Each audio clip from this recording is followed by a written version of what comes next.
or the left? Or the left. Wait for the side stand down to be. I'll put the side stand down first before you get off. Eddie, go up just a bit. 10 feet. Put your left hand on my shoulder. Way to go. Now, what are we doing? 30 seconds.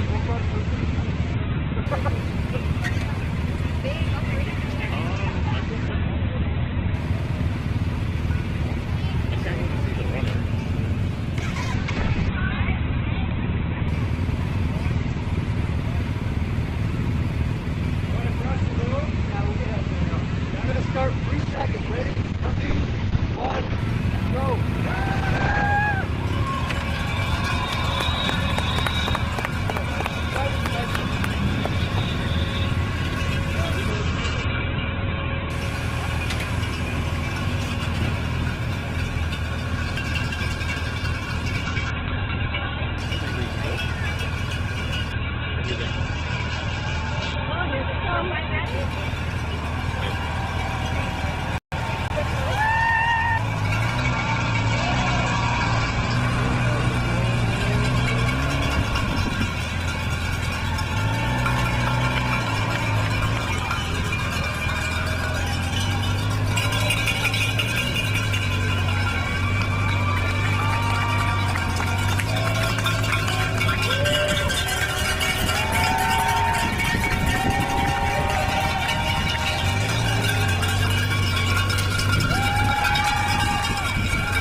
Faster! Faster! Go faster!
Yes, I can. Request transfer complete on line 5, which is the freeway.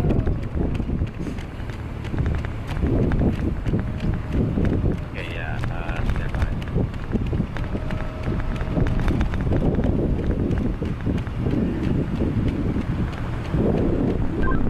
Number 1 will be batteries. That's the area where they're going to use. Number 1 will be batteries. Copy that, I'll be waiting. Put batteries in the camera and zero. And just a heads up that camera 4 and 6 are not, they're near 0, they're not plugged into the tower.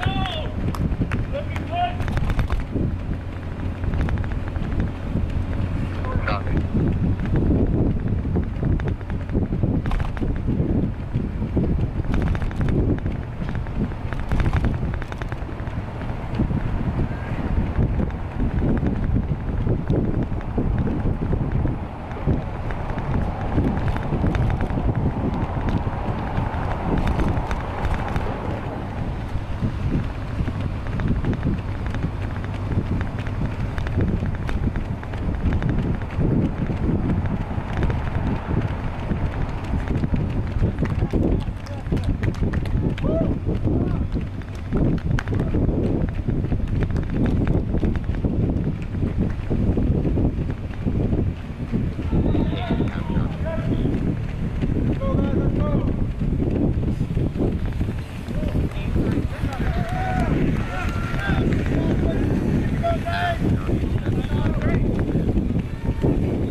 died. You want the battery in there? Yeah, so it's too slow for my camera. Okay. So we're gonna update that one. Okay. So you just need a new camera battery. Oh, this.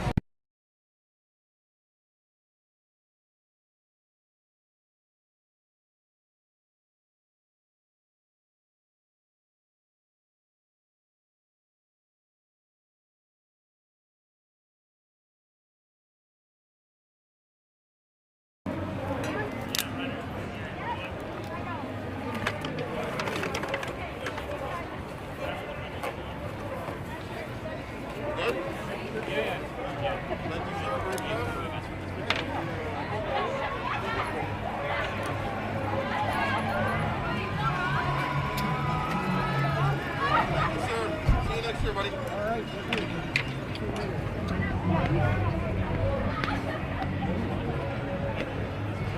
No, I'm gonna stick around here. Camera 2 and 3 are having us tonight.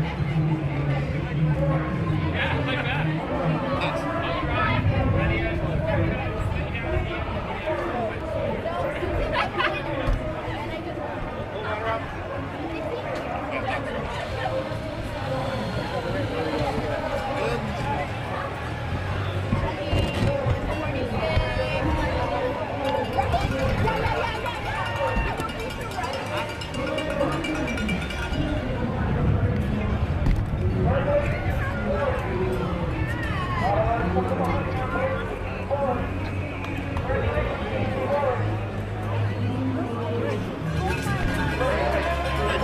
Huh? Good job.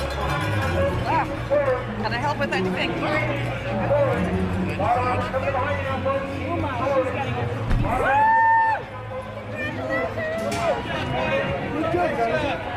Keep moving.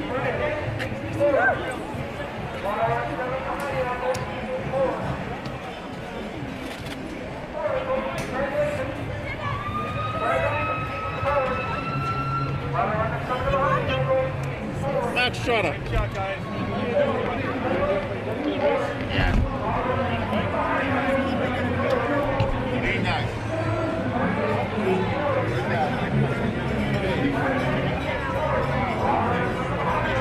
Yeah, just me.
low Oh, five. that is Lindsay Tessier with her dog, Ben. Oh, the dog. Yes. The dog gets another name check in a marathon, but only because she went over. Well, she's, I don't know, she's grimacing a bit now. I don't know if that was yeah, a move on the hamstrings. But, meanwhile, back up the front, we are into the closing stages. 2 turns left for the athlete in glorious isolation. She's going to upgrade from silver to gold. It is Waganesh Makasha looking good. Yeah, I think she's having flashbacks of last year, and you can see it in her face. She just wanted to prove her point. Can she do this in 30 seconds? Can she get to the finish in under 2:20 here? It's a very foreshortened angle. It's going to be close, though. She ran the Ottawa Marathon in 23 and got first place, and she was paced by Cam Levins, our record holder. And I believe her time then was 2:24. And she was first in Osaka this year in 2:24 as well. So this would be a great day for her, knowing that her personal best is 2:22.45, but she will not go under the 2:20. She's a mom of 2, ages 8 and 5.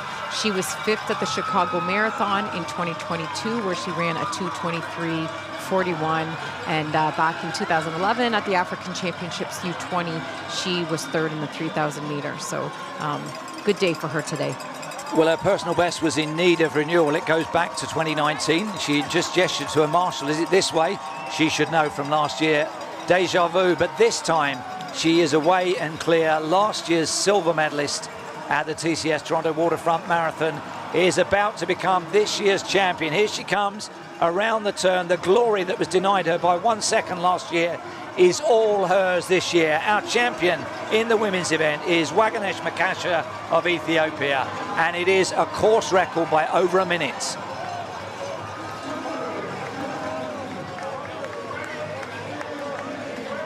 Well, she was furious last year. She looks dazed and confused this year. Alan Brooks on hand for the hug. Here comes our second place female. We're just cutting back to Natasha Wodak. She's still got 3 or 4 minutes to run. Let's go back to the elite women's finish so we don't miss anybody. Okay, you're gonna be on your own. Max just told Tasha she's about to be on her own. He's about to drop off. That's love. In vision in the picture-in-picture is Rosa De Giri. And she's just crossed the line in 2nd place. It's going to be an Ethiopian sweep in the women's. We've got just 1 gold medal to still be decided, and it is Natasha Wodak. She had time to pat the dog or thank the owners. Thanks her pacer there as well. She's quite with it, isn't she? Quite full of etiquette and energy. And, you know, at this point in her career, it's about appreciating the people who've helped her get to where she is.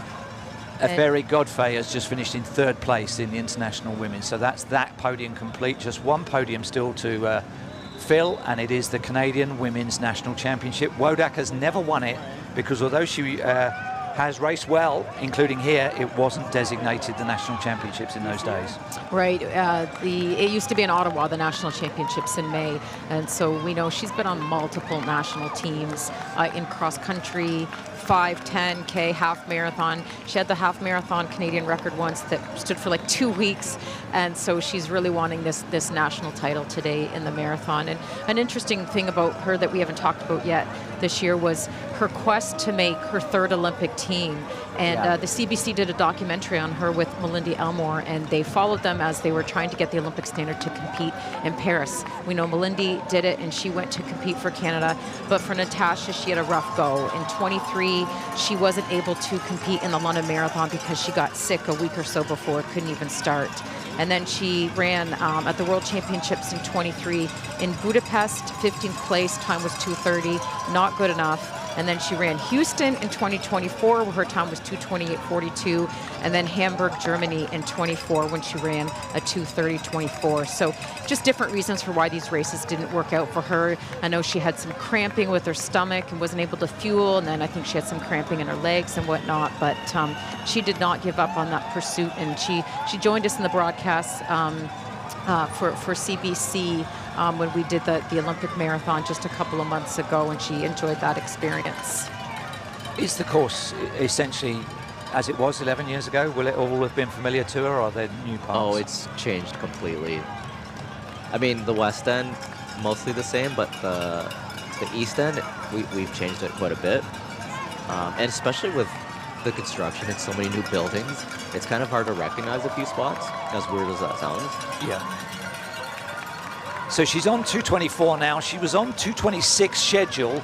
I think she's more interested in the win than the time, but she's grimacing a little bit here. I wonder if she's cramping slightly. It is a grimace, or is she just blowing a bit?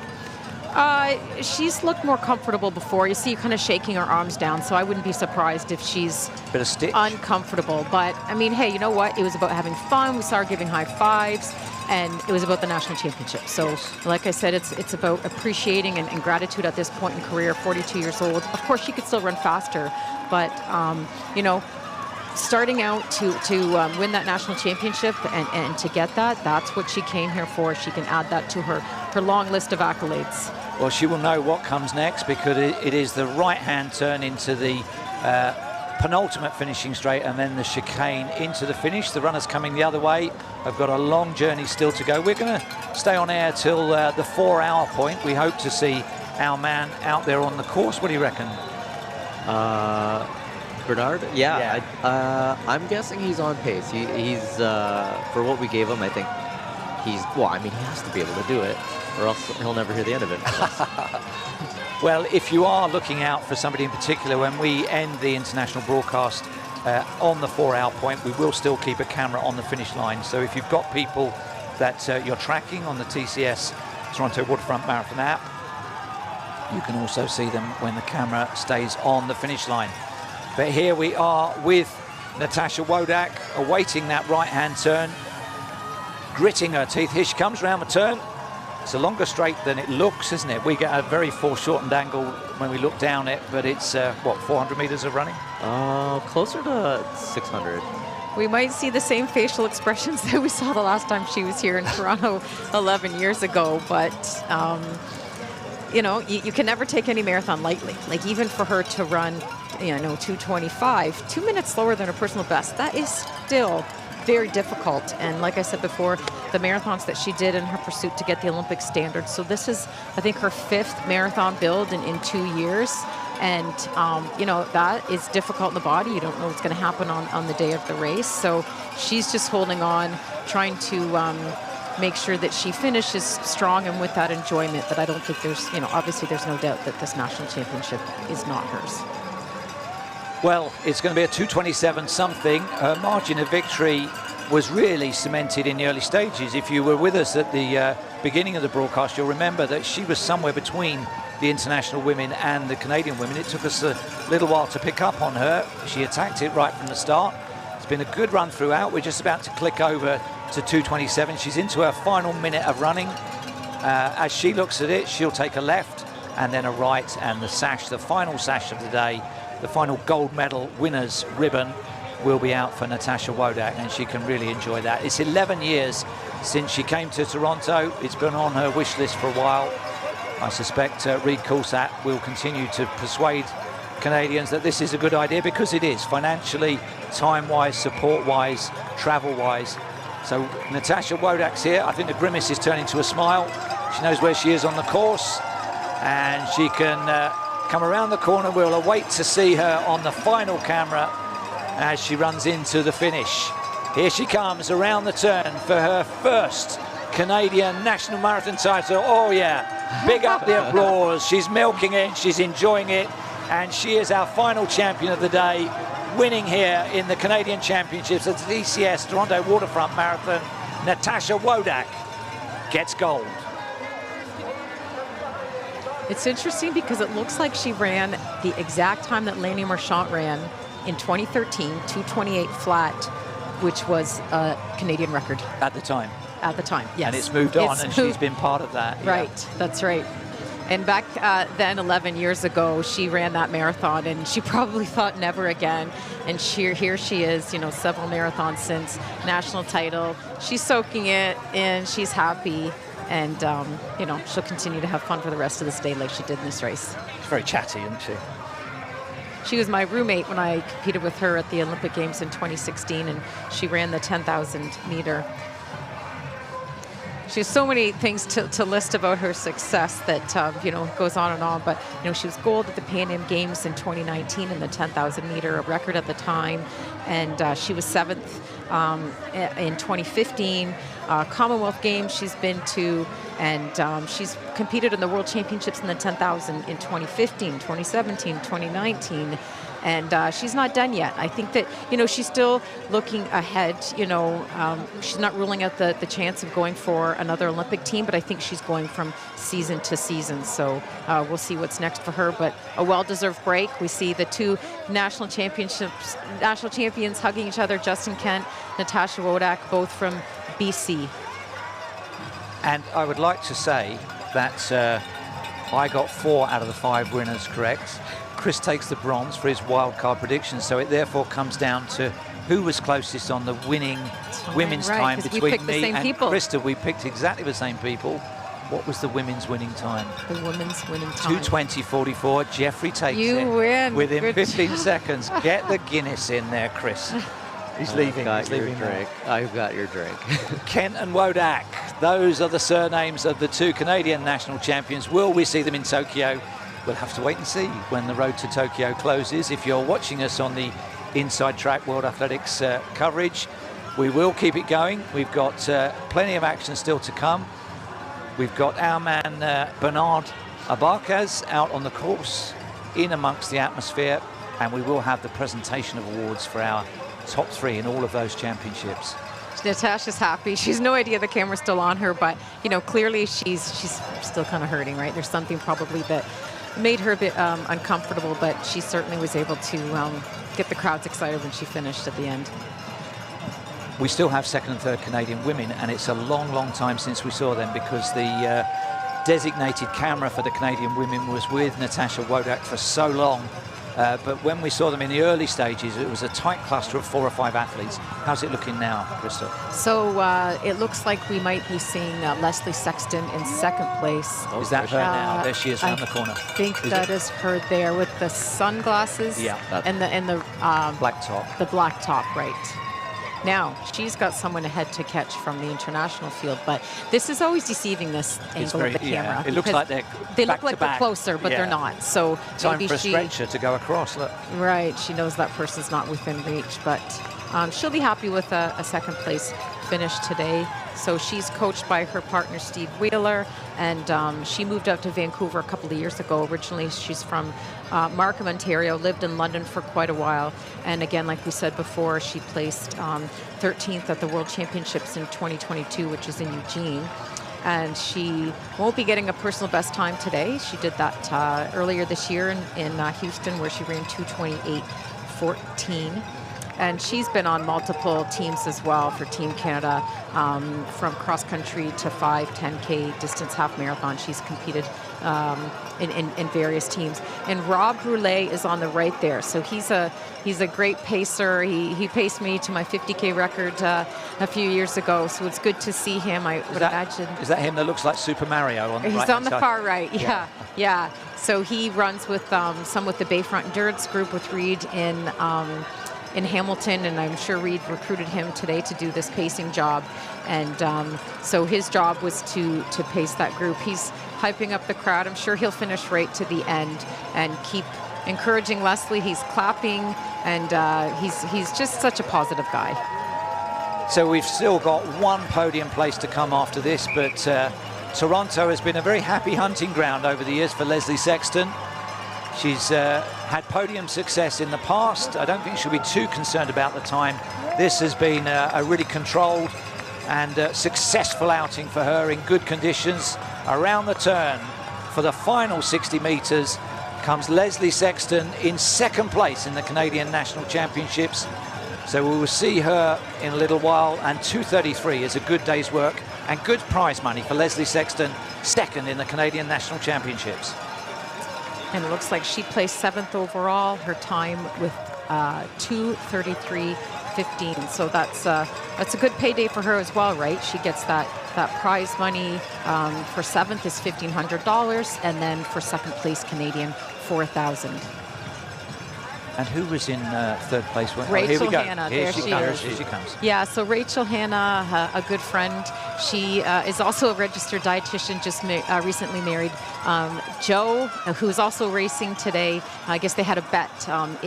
If she won around the Bay, he had to do a marathon, and so he's further behind her, obviously, today. But Rachel's got a great list of accolades, and she was in really great shape. She's really pushing this finish here, which is great to see that she's got a little bit more in the end. So her personal best is from Houston in 2016, where she ran 2:32:09. So she's not going to be getting that today, but we'll see her turn around that corner and have a solid finish.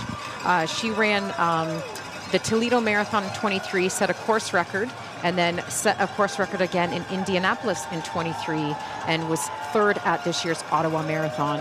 So here is Rachel Hanna coming through, all smiles, sort of, a little bit of grimacing, and it looks like she ran about 2:34. So that's only 2 minutes off her personal best. So that's really good, because you know, some of them were a little bit further off of their personal best today.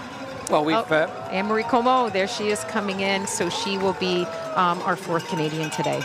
So we've completed all of our podiums. It's time to start hearing from some of the people that filled the top step.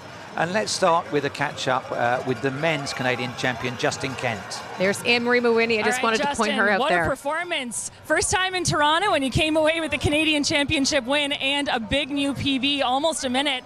How did it feel out there being all by yourself for most of that race? It felt great until we hit some windy stretches. 33 onward is quite the battle, and I knew they were right on my tail, and it was just a big mental game of like taking it 1K at a time and just focusing on my form and staying as calm as I could. And it's tough when you're being hunted out there, so it's nice to have a bit of peace of mind when I had a bit more of a cushion after 35K. But I'm ecstatic, stoked. It's amazing to be here, and yeah, very elated. Calm and collected indeed. You don't even look like you just ran a marathon. That's incredibly impressive. I know that coming in today, your goal was to win the Canadian Championship. There are big points on the line. What does it mean to come away with not only the Canadian win, but also those really important World Athletics points? I mean, that's definitely just bonus. I think there's few times in this sport where you can win a Canadian Championship and everything kind of going well in the build and staying healthy and having good weather and good pacing. So I didn't want to take this for granted, and I have friends and family out here. My daughter's out here, so it's I'm pretty speechless. So yeah, it means a lot. It's your first time in Toronto. We hope to see you back, and you've run a lot of marathons. What did you think of the course here and the general atmosphere here at TWM? Oh, I loved it. I mean, there's a few spots out there with some running crews that it was hard to stay calm and not get excited and lose my focus, and like a few times it was deafening out there. So it was great, amazing atmosphere. Well, so special you could be there with your wife and your new baby girl, and congratulations on an incredible year, both in your personal life and now to be crowned Canadian champion. Congratulations. Thanks, Kate. Really appreciate it. Thank you. Thanks very much. Congratulations to Justin. And our thanks to Kate Mambuskirk, who's doing the interviews down there at the finish line. On the right-hand side of the cones, you can see the half-marathon finishers. On the left-hand side, you can see the half-marathoners. Who's that we can see in the distance? So that's Kate Baisley with the pink top and the white gloves. She is from Newfoundland, and she's running today. Her personal best is a 2:36:35 from this race in 2019. So she is likely going to be maybe our 6th Canadian. We saw Erin Mawhinney come through, and her time was 2:36. So not going to be a personal best for Kate today, but certainly I'm sure she'll be pleased and be able to have thoughts about today's race. She's 40 years old now. Even Natasha, who's the winner, she's 42. So we talked the other night at dinner about how the Masters category is getting more competitive, and Natasha said it could almost be 45. Yeah. But definitely good to see women running in their 40s, and some people work full-time jobs and have a family. Kate has 3 kids. Her husband's a doctor, and she's able to juggle it. And it looks as though she has a part-time job as a snooker referee, doesn't it, with those gloves? Let's catch up with some results. We can bring you the official standings on the graphic. And that was tremendous. That was the fastest ever time seen in Canada for Makasha, and it really laid to rest the ghost from last year where she was out sprinted by 1 second. And look at the Canadians populating that top 10. Good work. Yep, Natasha Wodak with the 5th place. We thought maybe she might be able to sneak onto the podium overall, but she was just a few minutes behind those leaders.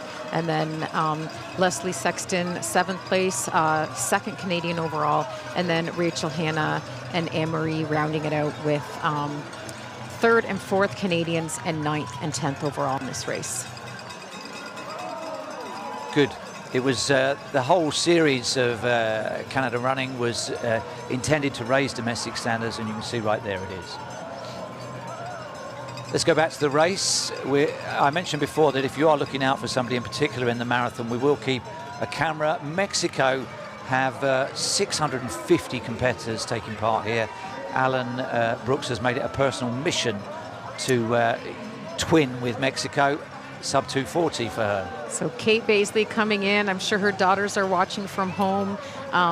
One of her friends, an athlete I coach, we were chatting last night, and I said, okay, who's got the kids? And it was, you know, my mother-in-law or my mother, and those arrangements had to be made. So I'm sure they'll be thrilled to see their mom cross the line.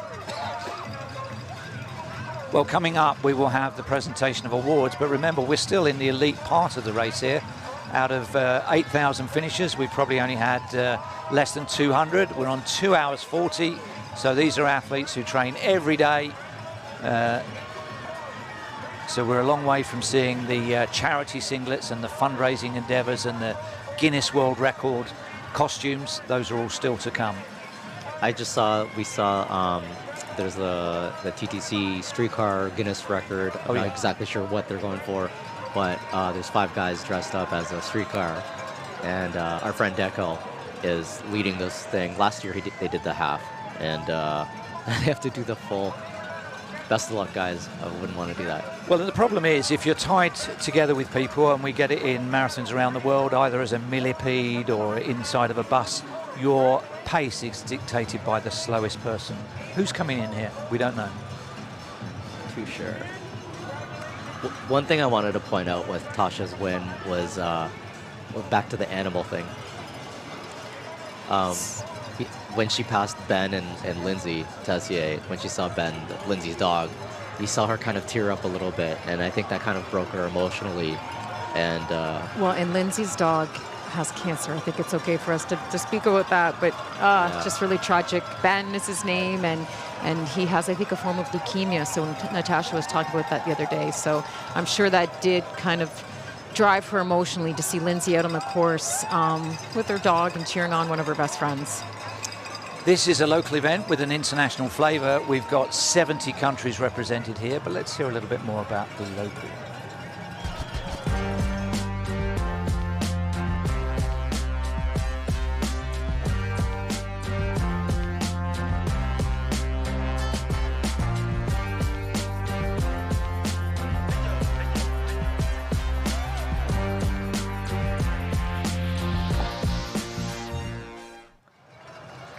So we had Lisa Howard come in about 14th place, I think, before. And she has a best of 2:35.29 in Chicago from 22. And one of the interesting stories that we saw about her was that she does like an over distance in her training. So I believe she did 2 runs of 50 kilometers and did them quite fast. And she and her coach believe that that's good to do that. That's their strategy. And so her debut was also in 2013, like Natasha's was in Toronto. And then I think we saw Melissa Powell come in. Her time was just under 2:42, and so she looks like she's about 15th Canadian today, or overall, sorry. The real time locally is 10:43, so we are at 2 hours and 43 since the gun went off. There will be finishers coming in right the way through the afternoon. Our transmission will end at the 4-hour point. We'll have the presentation of awards prior to that. We'll hopefully see some of the Guinness records. We'll meet some of the cheer squads, and we may even close out with Bernard Abarcaz finishing. He's run the whole distance with that camera and the gimbal, giving us a flavor of the atmosphere at different points. before, during, and hopefully after the race. That's one of our local runners. I forget his name, but he's from Blacktoe. Blacktoe is one of the main stores downtown. They're just a block away from me, so I'm kind of spoiled with. And everyone loves the name Blacktoe because we know exactly what that means. We know what they're saying. What a festival of running. It will get warmer. The temperature is predicted to rise over the next hour or two, and there will be finishers coming in. So it looks like, to me, these 5 of them here have half marathon bibs and ran the full course. The atmosphere out there is very, very lively, and part of that is the music, the sounds, as well as the sights of Toronto. Let's hear from the taiko drummers. I'm here with the rest from Arashido Taiko. Hi, how are you doing today? Doing great. You guys are bringing so much energy to this cheer squad. Tell us why you're here today. Well, you know what? This is a great event. We're here to support. We love this. We love the city. We love what people are doing. They're pushing their bodies to the extreme, and that's what we want to do as well. It must be such a boost to the runners to be coming by and see this site and hear the rhythm of the drums. Do you get a lot of good feedback from them? We feed off that feedback. It energizes us as well as them. So it's a mutual symbiotic relationship I think we have here. It's great. So this is the 35th anniversary of the TCS Toronto Waterfront Marathon. We have 30,000 runners here from all over the world. What do you think that this says about the city of Toronto? Well, it's one of the greatest cities in the world. I've traveled all over the world and lived many places. I'm from Toronto, born and raised. This is a great city. Look at the weather. We're right by the waterfront. It's amazing. And we had this incredible event to showcase the city of Toronto as well. And it's just amazing. Where else can we find the Arashido Taiko? Well, we played all sorts of events, from weddings to private events. We opened up stores, and we do the running series events like the marathon and other running series events all over the city. All right, you guys are keeping the energy up. You're keeping us going. Thank you so much, RS, for chatting with us today. Back inside to you in the studio. Well done, the taiko drummers. You'd love to have that as the soundtrack when you race here next year in the 2025 TCS Toronto Waterfront Marathon. Don't tell me you haven't been motivated by these sights and sounds, the weather that has been laid on. And by the way, our ground level reporter is Michelle Jobin, who is going around getting a flavour of the event for you. We're still on sub 2 hours 50. You can see personal bests all round, a lot of joy, a lot of celebration for those finishing the full marathon, and also the half marathon on the right hand side with arms aloft. Yeah, you just saw a runner pass through and just burst into tears. This is definitely the city that's going to get you. It's an emotional race. Like, coming from my experience, just being a dude, my first race, I cried here. I think I got stuck on the overpass at the DVP. I was just walking back. I pulled a chocolate bar out of my pocket and I called my mom. And then my mom was like, "What's taking you so long?" So, get going. Same year that Ed Whitlock did sub 3, she said, "This old guy is already done an hour and a half." What's wrong with you? Yeah, like, why are you doing this? This is so long. Well, and it's a sport where you have recreational athletes at the back, and then you've got the world's best at the front, right? You don't see any like professional sport, basketball, hockey, where everyone's on the ice or on the field or on the court at the same time. So, you are in the race with these other people, which makes it so unique, and that's why we love this running community that we have. Well, and somewhere in between will be the various Guinness World Records. The Guinness are here to ratify them. It's part of the numbers that have shown just how much this event is coming on in leaps and bounds. So the total number of attempts is the biggest since 2019. Somewhere out there is the fastest in a 5-person costume. Chris just mentioned them. We've got an attempt on joggling. That's juggling 3 objects. It's a 2:50 best, a Guinness World Record. So if they're going to break that, they'll be coming through very soon.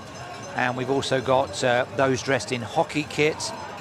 23 record attempts in all taking place. So we hope to see 1 or 2 of those. I think with the joggling, if you drop the balls, you have to go back to where they landed. You can't just That's right. pretend it didn't happen and carry on.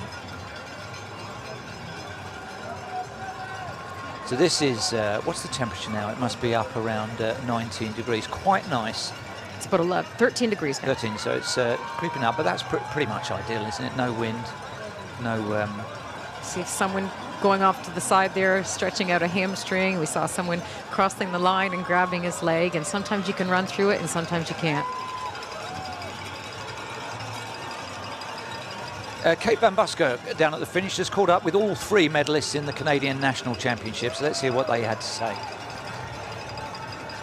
Well, I am in esteemed company here with our top 3 Canadian finishers at the Marathon Championships, and this is one of the closest finishes that we've ever had, both on the international side and now on the Canadian side as well. We're going to start with Lee Waselia's 2nd place this year. You were 3rd here in 2022, so an increase in performance for sure. And I know that you were hunting down the leader, Justin Kent, for a long time. How was the race for you today? Yeah, I was feeling pretty good. Ben did an unreal job pacing. We got to 30K, and I've run enough now that I kind of know how to judge the effort and stuff. And at 30, I was like, okay, I'm feeling good. I think I had a big one in me, and I knew the last part was tough. And I knew Justin, we were gaining on him, but so I had no idea how he was feeling. But he ended up picking up quite a bit, and I kind of went for it a little bit. I figured it might as well. I tried to get in the mindset that I could do it, but that last 5K really hurt when. I just watched Justin pull away, and I just tried to stay positive and hope that nobody was reeling me in. And PB, went for it. Can't be too disappointed. So. Well, you told me afterwards, no regrets, and that's a great way to finish a marathon. So congratulations on your 2nd place finish. That's awesome, Lee. Yeah, thank you very much. All right, Andrew Alexander, this is your debut, and we talked about big goals. You came in wanting the W. You came away with a podium finish. That's an awesome spot. How was your first? Yeah, it was a really good experience. Obviously, it was fun competing with these boys, and obviously it was fun looking back that Justin's had the whole way in the far, far distance. But yeah, it was good. It felt super good up until 33K. Lee made a move as soon as we made the turn. I was like, oh, this is a little bit of a hot pace. And then around 35K, I tried taking some of my liquids and didn't really stay down. And so I kind of stopped for a little bit and then tried to get the legs moving after that. But as we said, the last 3K felt longer than the 39K before. So yeah, it was good. I was happy with it, and yeah, obviously room for improvement. So that's when they say the marathon starts, right? Is at 33K, and that the last 3K is basically the other half. So yeah, well done. Congrats on your debutante. And so Justin, I know we already spoke with you, but we talked about how close the finish was. Did you know that these guys were hot on your tail? Oh yeah, I could hear them breathing down my neck a bit. I knew we kind of zoned out maybe, I think, from half to 30K and let them kind of get a bit more of a gap on me, and then I was just trying to bide my time. I knew after the turnaround, the 33 to 35, 37K was tough and grueling, so I just wanted to make sure I had a bit of cushion there, and but I was feeling good until hitting that wind, and just trying to pull through the finish. Well, again, one of the closest finishes in Toronto Waterfront Marathon history on the Canadian side, and a great sign of what's to come in Canadian marathoning. So congratulations, gentlemen. Get some fuel, and well done. Thank you. Here is our joggler out on the course. That record 250, so that's going to live another day. But just look at this for multitasking and concentration. That is brilliant. So there are strict rules about this. I think you have to have it taped the whole time. And that's why he's got a GoPro on. Yes, exactly. So when he gets to the aid stations, he must stop, hold all balls in left hand or right hand, and then take a drink, and then resume. Is that how that works? It must be. No, I think you're right. And also, I mean, whereabouts is he on the course here? He's not going under 3, but he's not going to be far off, is he? Yeah, he's a bit a ways away. I'd say 39K. So that's just so much. There's so many things to do. The GoPro, the jogging. Yeah. And how do you, the fueling, you have to stop, take your fuel. I mean, I have hard enough time just running with a couple gels in my pocket. Can you juggle? No. Can you juggle, Krista? 2, not 3. Is that juggling? 2 balls? That's surely a game of catch, isn't it, or something? Pretty much. Well, we knew the other night that I'm definitely not a good bowler, so. No. I can't juggle, and I'm blown away by the fact that he's covering 26.2 miles and in no danger of dropping one. I mean, it's fantastic. Good man. I wish I could give you his name. I can tell you that the fastest record is Michael Lucien Bergeron set at this event in 2018, and it is, well, that was the half marathon, so the full marathon, not sure, I have it written down somewhere else as 2 hours 50. I know it's exceptional. That must mean that person is a 2:25 runner without the juggling going on. I'm sure you have to make a choice, either run the race without the juggling to get a personal best, or go for the Guinness record juggling. Yeah. He has a rhythm there, you can see it, and it legs and hands follow, don't they? I suppose they have to. I guess you have to go out and train like that as well. You must get some funny looks in the parks, don't you think? For sure. You got to be confident. He's good, very good. I have a friend behind him. I can't see who that is, but Parkdale Roadrunner. And, you know, I just couldn't imagine having a person joggling past me. You wouldn't want the finish line photo there with a joggler ahead of you. Well, he's good, Ed Whitlock beat you, so. Yeah. You destroyed me. Yeah, yeah. And my mother insulted me. So. Thanks, Mom. You know, kudos to this guy then.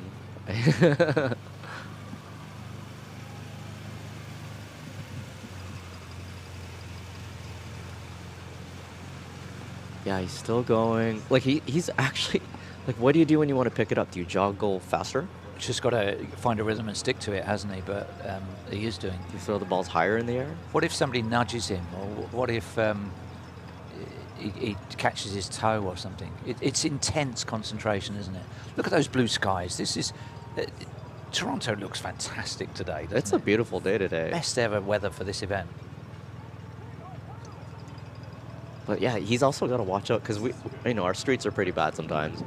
And actually, when he gets onto the Don Valley, you see that big pothole. Yeah. Like, how does he not miss that?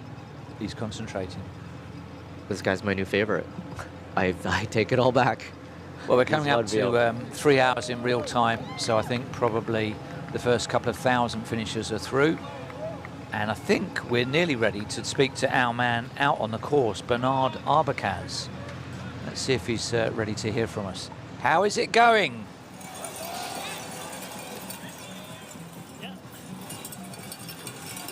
Yeah, we're out here. We're on Lakeshore, a really tough part of the course because we're still going east, knowing that that last turnaround would be the end and we get to head back into the city. But I'm about to hit a cheer station. We got the music blasting. Still got the people going. And how is the gimbal going? You're having to carry that gimbal. Is it working okay, or is it dragging you down? Oh, it's super tough. I won't lie. I had a little walk just before this, knowing that we were going to go live so I could run while we were live. Well, our whole output depends on you crossing the line at 4 hours. Are you going to finish in 4 hours? Are you with the pacing team, or are you doing your own thing? I'm still ahead of the 4-hour bunny, but I have a feeling the 4-hour bunny is creeping up on me.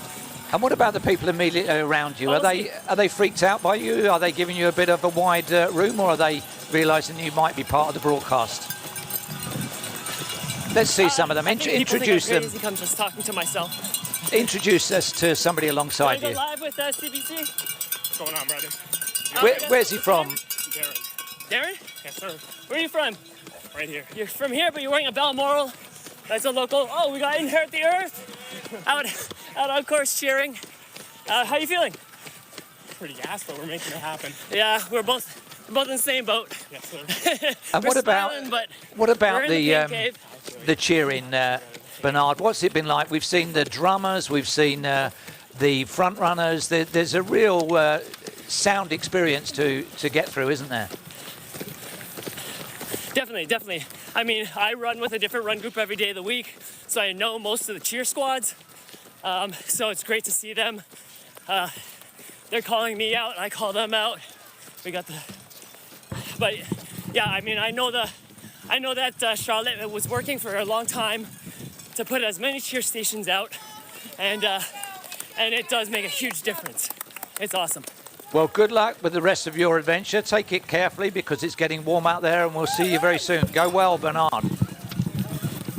Thank you so much, guys.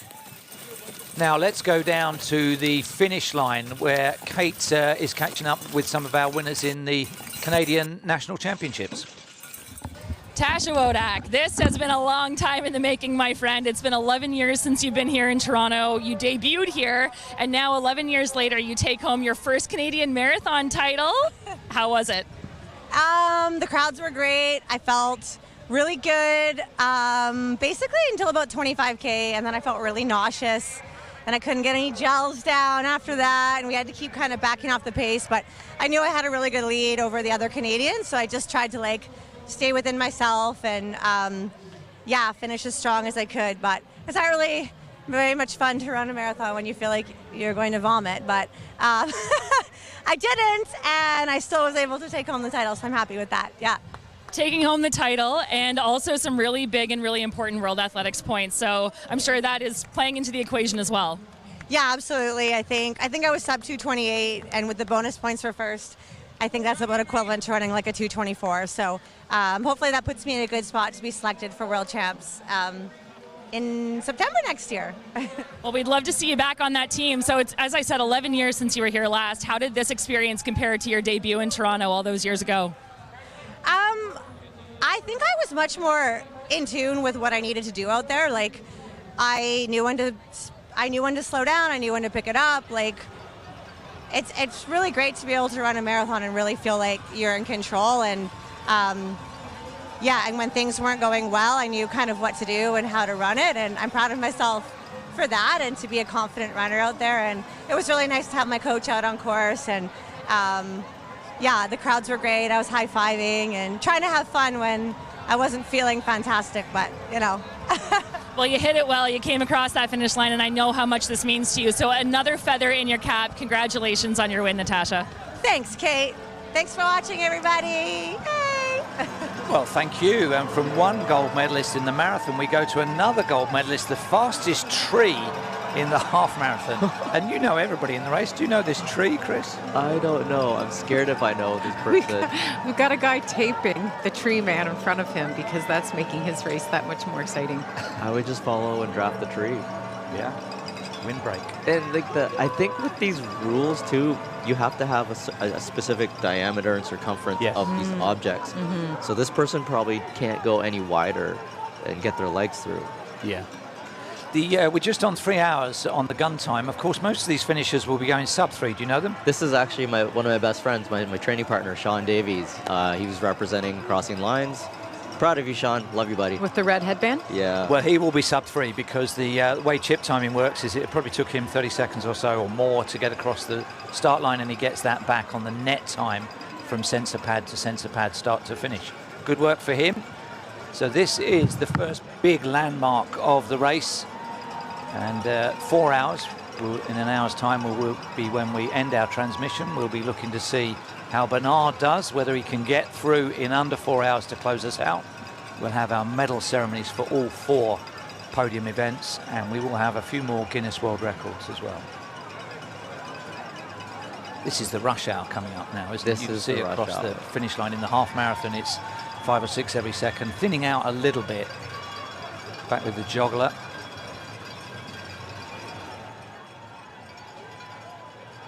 Juggler is still going strong. That's actually a really good pace for where he's at and doing all these things. Very rhythmic. As you can see, he's not taking any water. No. Fixed. It must hurt your shoulders a little bit. You must ache in places that wouldn't normally occur in a marathon. So not too worried about blisters on his feet or tight calves, but he might be worried about how his shoulders are with that continuous movement. At least he's balanced as opposed to Bernard with one giant gimbal. Yeah. Sorry, buddy, but we should have given him 2 gimbals. Kate Van Buskirk is down at the finish line. She's catching up with all of the Canadian medalists, including Leslie Sexton next. All right, so we just interviewed our winner of the Canadians race, and now we've got our other 2 podium finishers, Leslie Sexton and Rachel Hanna. You've both been here before. You've both been on the podium before, but this was a big day. How did today compare to the last time you ran in 2017? Just honestly, like, I'm super happy to be back. Like, I've wanted to do this race the last 2 years, but 2022, the recovery after Worlds went poorly. Last year I got injured, tripped by a dog, so I'm just like, I'm happy to be back. I need to race hard. I need to finish this thing, and that's what I had today. It's not my best time, but I'm happy with the effort. And a second place finish, that's amazing. And I know that you had a short build, so that's great. And Rachel, this was your third fastest time ever. You haven't been here since 2018. What were the streets of Toronto like today for you? Yeah, it was awesome to be back. The energy of the city, it's just amazing to be running somewhere that I used to live, all the cheer stations, family, friends on course. Saw my face in the last K on a poster board that made me smile. I don't think I've ever smiled in the last kilometer of a marathon, so that's just what being at home is about. I felt really strong. I felt better than when I ran around the same time in here 2016 when I was on the podium. So my goal was, PB, try to get on the podium. Not a personal best, but a great day. So happy to be here. Congratulations to you both on another amazing Toronto Waterfront Marathon. Thanks, Kate. Well done to both of them. We can tidy up what happened with that Canadian men's podium. Lee Veselius, we understand, didn't have chip timing on, so he crept through but didn't appear initially on the results. So it was initially a permutation of Kent, Alexander, Veselius and Broach, but the medals have now been resolved, so we'll see them very shortly. And it's quite significant in prize money as well. It's not just a clerical error, is it? That's a big check that would go missing. Right, if so it wasn't corrected. It's difficult for us because we're following the cameras. We're not there in person to actually see who comes in first, second, third. But I believe Justin first, Lee Veselius second, and Andrew Alexander third. One or two of these runners may be going sub 3 hours. It may well have taken them the 5 hours that you can see, the 5 minutes that you can see at 3:05 in the top right-hand corner of the screen to get across the start line, but their time doesn't begin till they do go over those sensor pads. And now, hopefully, if that was their target, they're going under 3. This is still a high-quality end of the race. These half marathoners have taken the same 3 hours to do a half marathon. So if they want to upgrade the distance to the full TCS Toronto Waterfront Marathon next year for the 26th edition, the training would be needed to get them under 6 hours. The cheering sites have been mentioned a lot. We've experienced them, we've seen them. We've got a little highlight montage of the sounds around the TCS Toronto Waterfront Marathon. Let's hear from them.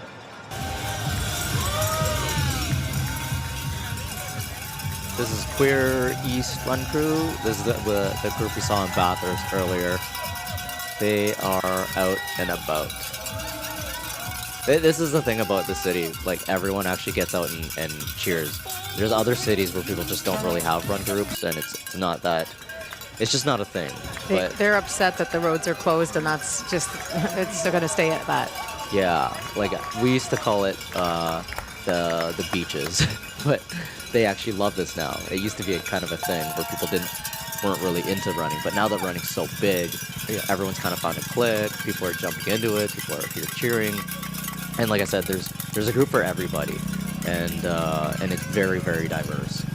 This is community-generated content, so people have been out filming this and then submitting it online, and that's how we've been able to make this montage that I hope, as well as the sites that we saw during the race, just give you a feel for what the runners experience out there in terms of support. We hear so much about the support, but look at it, listen to it. Some of these signs are very creative. Over the years, I've seen a variety of different ones, and sometimes you can't really read them, but other times that makes you laugh. I don't know who these are, but I mean, this is the thing about the marathon. You always have something new. Well, 35 stations? It's a lot. And people are always trying to one-up each other. Yeah. We don't mind if there's people in the race you don't know. It'd be a lot to expect you to know 8,000 people plus 35 cheer stations. But I have to know everybody. Everyone has to know each other. They know you.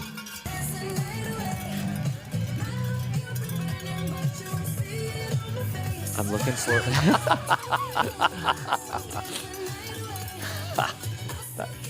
Well, that's my favourite placard of the day. And still they come, and they will keep coming for at least another 3 or 4 more hours. We've got 50-odd minutes left on the broadcast. After that, we will keep a fixed camera on the finish line, and you can look out for people. And it includes our ever-presence, Krista. Right. We have two people that we want to highlight today, Rick Raymond and Virginia Lee, who have run every edition of this race since the beginning. So Virginia Lee, I believe, is about 51 years old. This year she was going to do it as a fundraiser for the Princess Margaret Cancer Foundation through the Charity Challenge in memory of her late father who passed away. And she gives him credit for her love of fitness. They had a very close relationship. And her running passion started in her 20s, and she started running to avoid the 45-minute commute to the gym. So she has been running a lot of marathons since then. I think she did 50 by the age of 50.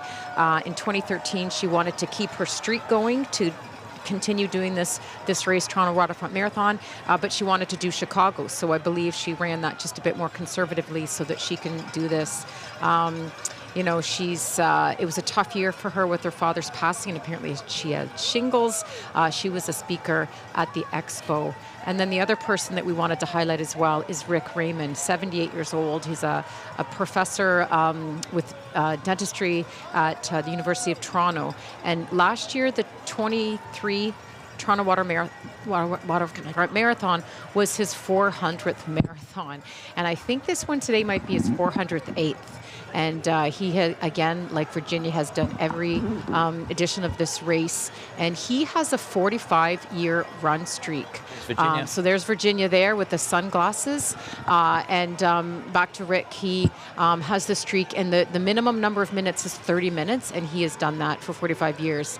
There's not many people in the world who have these run streaks. And he is raising funds for the Humber River Hospital. And so that's an incredible accomplishment for him. So here we are. We can see, it's great that we got her on camera, Virginia Lee, who's running another one of these races, and I'm sure she'll keep doing this year after year. Rick Raymond actually spoke very nicely to conclude the press conference at the Sheraton on Friday morning, just really to say thank you to everybody that organised it, and to say that he's run marathons around the world, and Toronto is by far his favourite for all sorts of reasons. So very nice and gracious. And I had no idea he was 78. He doesn't look it. And he also, he has a group of students that run, Raymond's Runners, doing various distances. And he's raised money for different causes throughout the year. But I think it's kind of a mentorship. And, it's about fun, raising funds for a good cause, accomplishing something, having a goal for overall wellness. Well, long may they continue. I'm sure we'll see them both back for the 2025 edition, but this is number 25 of the TCS Toronto Waterfront Marathons and number 35 of major races on this date in Toronto. It started off as a half marathon. The half marathon continues on the right-hand side. 30,000 people across all three events, including the 5K yesterday, and 8,000 people in the marathon here today.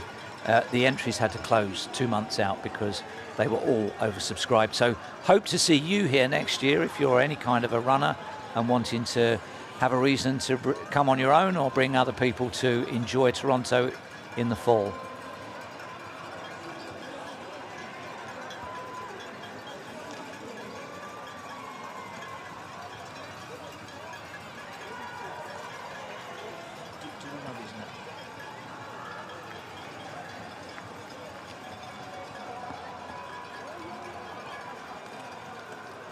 Our joggler, Jean-Marc Dorian, is not too far away now. He had a fair bit of space around him last time we saw him, but it's quite congested down both sides of the finishing straight now. A lot of joy, though. It's been a great day for running. The temperature just perfect. The support, the conditions, the occasion, magnificent.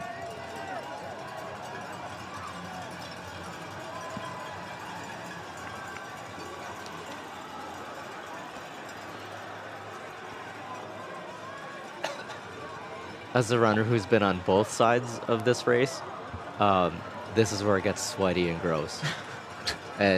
But you're kicking. It's like your first time. This is such a big deal for you. I remember how all these people feel. Do you miss? You used to go down there on your Marty McFly skateboard. Do you miss that? No, that was so tiring. They're actually really hard to follow. Yeah, they're really hard to chase. Right, coming around the corner any moment now will be Jean-Marc Dorian. It is not a Guinness World Record because that is 2 hours 50, but it is an amazing achievement. Let's look out for him. Here he comes with the GoPro on so it can be validated. We haven't seen him drop one at all. Fantastic concentration and rhythm. Welcome home, Jean-Marc Dorian, joggler. And relax. That must be such a relief to just put the balls away. I wouldn't throw them. Never again. He probably doesn't know what to do now. Yeah, his arms are still going. Fantastic. We're on 3 hours 13. That's just over 7 minutes per mile for all of these runners. So pretty serious. Most days of the week, athletes, I think even on a net time, they'll probably be the wrong side of 3 hours, but good running. I hope they got what they came for. I hope they enjoyed it. And coming up in a few minutes' time, we will have our presentation of awards for the top 3 gold, silver and bronze medalists in the Open international races, which were dominated by Kenya and Ethiopia, and also the Canadian National Championships. So we have an interview on the line with our Parkdale Roadrunners crew, which was actually my first run group, which started as maybe 8 dudes that wanted to stop partying. And we'd be out late, meet up in the morning, sweat out what we did the night before. And now this crew is like hundreds deep. I can't even keep up. I only go every so often because I can. But yeah, we're here with Mike, and take it to you, Michelle. All right, I'm here with Mike Krupika. He's one of the founding members of Parkdale Roadrunners. Parkdale Roadrunners is one of the original running crews here in Toronto. How does it feel to be here today at the 35th anniversary of the TCS Toronto Waterfront Marathon? Oh, it's incredible. We've been doing this for 14 years, and every year it just gets better and better. And you'll see it from Cheer Squad of how it elevates, how TCS supports us and CRS supports us to do what we really want to do. Oh, sorry. Dog. Everyone's here. Dogs, friends, family. You guys always make it a party.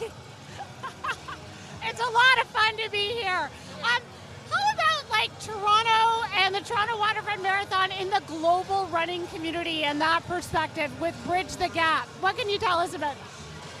I mean, it's got a really great following. Next year, you're going to see a really big contingent of people coming back for Bridge the Gap because it'll be Parkdale's 15th anniversary. So we're putting the call out for crews all over the world to come back, celebrate the marathon here in Toronto, and really highlight Toronto. It's like it's our postcard to the run community of just like greetings from, and showing what we love about the city, what we can showcase through the marathon, and then everything that we bring to the culture.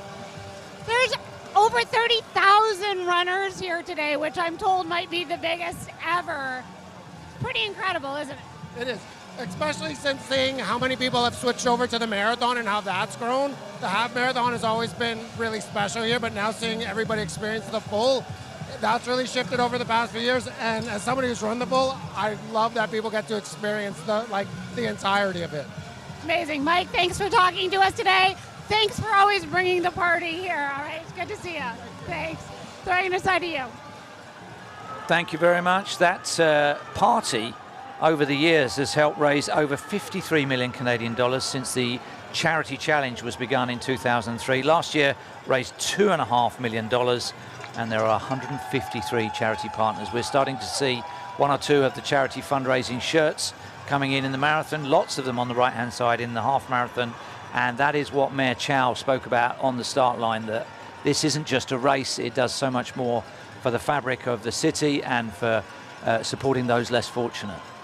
Yeah, so many of the roads are closed and people are inconvenienced, but like Chris said, you know, they're warned in advance weeks out that roads are going to be closed, but you know, the day will come where their life will be affected by a charity where money has been contributed to a good cause that affects them. So was it last year, the year before, we had someone who was running in a hospital gown competing for the Guinness record and had just gone through cancer treatment. I think you were saying he was diagnosed, ran, and then was going through treatment, and kind of back and forth between him and another cancer survivor going after that Guinness record. So, you know, that's what makes it special for people who've been through something difficult when they know that, you know, this race generates so much money. And I think this year was $3 million, which was up from, I think, last year of $2.5 million. So that's incredible.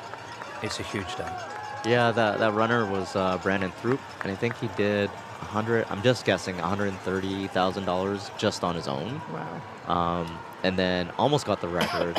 I mean, he went from running the race to being diagnosed to going through treatment and then raising the money and then getting the clear and then racing and going for the record. I actually just saw him finish earlier. I don't know if he got his record, but he went after it again this year.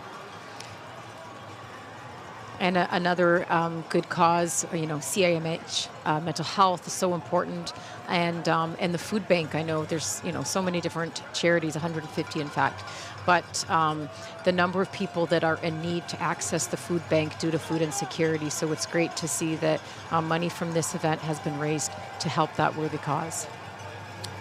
When we see Toronto looking this good, this deep into the autumn, the fall, it just looks incredible. And one aspect of that has helped project the volume of people on the course, the blue skies, the bright sunshine, the blue Lake Ontario. It's been our drone coverage, courtesy of Wawa Nisa. Let's hear from Wawa Nisa. No, it's all right.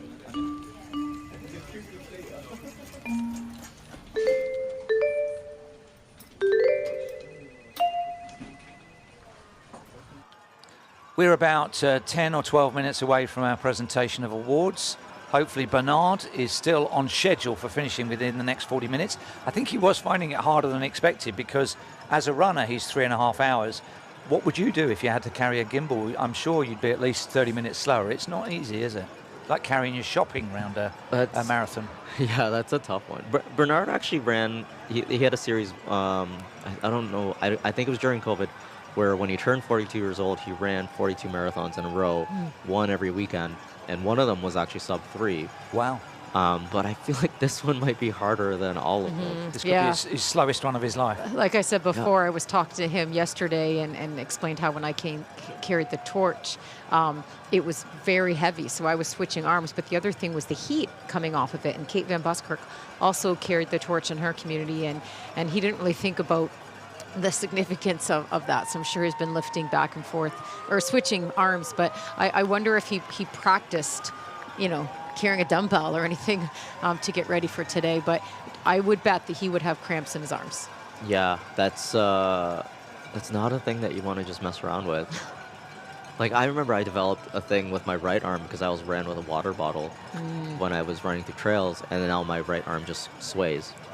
There was this urban myth about Haile Gebrselassie, Ethiopia's greatest ever distance runner, one of the greatest of all time, that he ran with a slightly odd right arm action. It was slightly tight to his chest, and that was because he ran to and from school with his books under his arm every day when he was a little kid.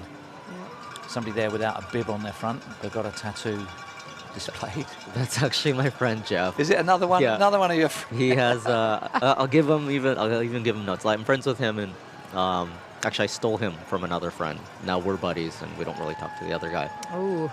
We're going to see if Bernard is on schedule for sub 4. When last we met him, he was going okay, but he just had to have a breather before he came live. Let's see how he's coping now in the final half hour. How is it? All right. Well, I made the turnaround. We're at just passing 33K. It's going to be a tough one for me to make that 4 hour, but I am trying my best. Yeah, it's a tough go for everyone at this point. And is it the heat? Is it the gimbal, or is it just the marathon and what it does to you? Who's your mate alongside you? Who is he? Introduce us. Let's introduce yourself. Oh, I'm Craig. What's that? I'm Craig. Craig, this is Craig. Where's he from? You're live at CBC broadcast. Oh, I am. Yes, sir. That's awesome. Hello, Toronto, Canada, everybody. Ask him why he's looking. Not only the gimbal is heavy, but the battery pack on my chest. Oh yeah, we forgot about that. A weighted vest. Why is Craig looking so much fresher than you? Ask him. Because he's not carrying a gimbal. Craig, why are you looking so fresh? They're asking. Fresh. Thank you. It doesn't feel fresh. He says it doesn't feel fresh, but thank you for the compliment. Yes. I think once you know you're on TV, we're all smiling. Oh, it helps. Well, let me tell you, fellas, you have got second marathon. 37 minutes. 37 minutes to make it to the finish. Are you going to do it? I will try my hardest. Okay, we'll check It'll back be a in on battle. you. It'll definitely be a battle. Good luck. Thank you. Ciao. Thanks, Rick. So looking at the splits for Rick Raymond, who we spoke about before, it looks like at the halfway mark, he came in at 2 hours, 19 minutes. Ooh. This, are we looking at Virginia Chow in the background? Yes. Not Virginia Chow, Virginia Lee. Lee, that's right. Yeah. Yeah. So this is, what are we looking at these guys? These must be around 4 hours they're going to do if they're coming towards us now. This is on the Bayview extension, so 25K, got 17 left? 17 kilometers left. Yeah. So it's Virginia 5 hours. Lee. It's 5 hours, isn't it? She went through the half at almost 2:22. Yeah. This is actually where it gets more grueling because the later in the day, the hotter it gets, and the amount of time on your feet. Yeah. When we talked about her last year, she also traveled around North America as a personal trainer and fitness professional. I think between Toronto and Miami is where she spent most of her time. Toronto in the summer, Miami in the winter. Sounds like a good combination, does it not, Mr. Hawaii?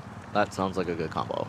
She believes, you can still be a runner even if you don't fit the stereotype. And she was talking about years ago how, and Alan mentioned it, when you registered for a race, you sent your credit card in, or she remembers going in person and you paid cash, you completed a form, with the pen and paper, and you had a Velcro ankle strap. Do you remember those ankle straps that you'd put on your body, and so we've come a long way since then. So it looks like she's checking for something. Maybe she needs to find some gels. Looking for a gel, yeah.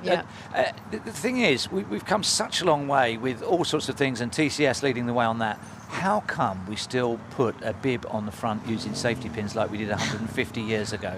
It's not moved on at all, does it? It ought to be like... But what's the solution? Magnetic, adhesive, Velcro, embossed, printed, just... It sounds so 18th century, doesn't it, safety pins? Yeah, and you're still, you panic race morning if you can't find your 4 safety pins. Yeah, when your you lucky probably pins. have 400 at home. Lucky pins. Paula Radcliffe did a whole career on 4 safety pins, and she couldn't lose them. The same ones? Same ones, from a kid till she retired. That is something. They didn't get rusty or anything? Well, they may have got rusty, but she wasn't letting them go. It's another one of those superstitions. Wow. It could be in a frame, in So- Hall of Fame. Thank you very much for joining us on this coverage. We're still going. We've got the presentation of awards. It's Jeff Whiteman, Krista Duchesne, and Krista Koning. Whether you're on the TCS app or on the World Athletics Inside Track feed, that presentation coming up in 5 or 6 minutes from now, hopefully. We're looking at Virginia Lee with about an hour to go in her run. She's one of the ever-presents of the TCS Toronto Waterfront Marathon. She's completing number 25 here. I suspect she's older than she looks, isn't she? Because she must be to have done so many of them. Well, according to my notes, she's 51 years old. Okay, so looking good on it. Personal trainer and moving well. You can see it's still pretty heavy traffic around the 5 hour point, so there will be runners coming through right the way to 7, 8 hours. It just may be that some of the road closures move them onto the sidewalks and things like that. I think she's also done 50 marathons total for her 50th birthday. Right, 50 by 50, that's right. Yeah, that was a big thing, which is, that's a lot. She works at the University Health Network. She's been there for about 15 years. And she mentioned Jenny Rice, someone that she looks up to. She's, I think, 76-year-old woman who has a lot of Masters world records. So she's inspired by that individual. Well, we had Ed Whitlock, who was astonishing, running really good times, like sub 3 hours into his 80s. We also had Fauja Singh, where I think there must be some doubt about his actual age, but he was believed to be into his 80s when he was running here a few years ago, and still with us. Ed Whitlock, sadly no longer with us, but an outstanding pioneer of super age group marathon running. Right, he was a huge part of this race, and a lot of people have followed his story. He's no longer with us, but he used to run around cemetery, and I think a lot of that was just for safety and just kind of what he was used to. But wrote everything down in a book, paper and pen, and he's one of the memories that we can talk about with this event being 35 years old is Ed Whitlock's enduring legacy. Well, Fauja Singh was part of a running group who had one of my favourite names. There's some good ones here. but he was part of Sikhs in the City. Sikhs in the City. You like it? That's pretty good. Right, our joggler has finished now. Let's catch up with him down on the finish line. He was great. All right, Jean-Marc, that was a great effort. I know that you were looking for a sub 250 as the joggler and came a little bit short, but you were able to finish it despite a couple of hard last kilometers. How'd you feel? Oh, I mean, that was probably the longest kilometers of my life. I started feeling kind of so-so at like 17, but I was 17 kilometers in. I was like, oh, I'll be fine. It's just like ups and downs of a marathon. And around 32, I was like, I would need to run world record pace, which is I'd fallen off the pace at that point with no brakes. And then I was like, I actually turned on a podcast. So I was like, I'll just try to treat it like an easy run. And then the next 4 kilometers, I got to 36 and I was like, those 4, I can't do 6 more. I just did, those 4 were like never ending. So I actually sat down for like 5 minutes and just kept, because you can't even walk, like juggling, so you have to run or stop. So eventually there was like one of the cameramen, like the motorcycle that was like filming me, and I was like, okay, I can't really stop since I'm getting filmed. So strangely, I just got on that train and just kept going. You were able to do it though. That's amazing. Yeah, like I followed all the Guinness rules despite everything. Yeah. I'm sure this is a big ask, but do you have it in you to show us a quick juggle or no? Oh yeah, I can. I did for 3 hours, so I can do another like. What's another minute? Well, congratulations on your marathon while juggling. Again, a joggler is a joggler whether you hit the record or not, so well done. Yeah, thanks so much. Thanks for being in Toronto. Well done to him. Thanks, Michelle. That's funny that he had to keep it going because the cameras were on him. We were following him and he couldn't stop even though he was crying out to. That is a skill all of its own, isn't it? That multitasking. Men aren't supposed to be able to multitask, are they? We're meant to be useless at that. I can confirm. Well, and he said okay, so obviously he stopped when he started a podcast and then would have started again. So the real time is 3.5 hours in. That's the gun time when the first wave got underway. Lots of these finishers will have anything up to 20 minutes they can take off that. The real time of day is 11:30 here in Toronto, and we're just a few moments away from having our presentation of awards for the top 3 finishers in all categories. But still they come, and this is the rush hour, as you can see, coming up. 3 or 4 finishers every second. Is that a running in a medical gown record? That's the Peruvian flag.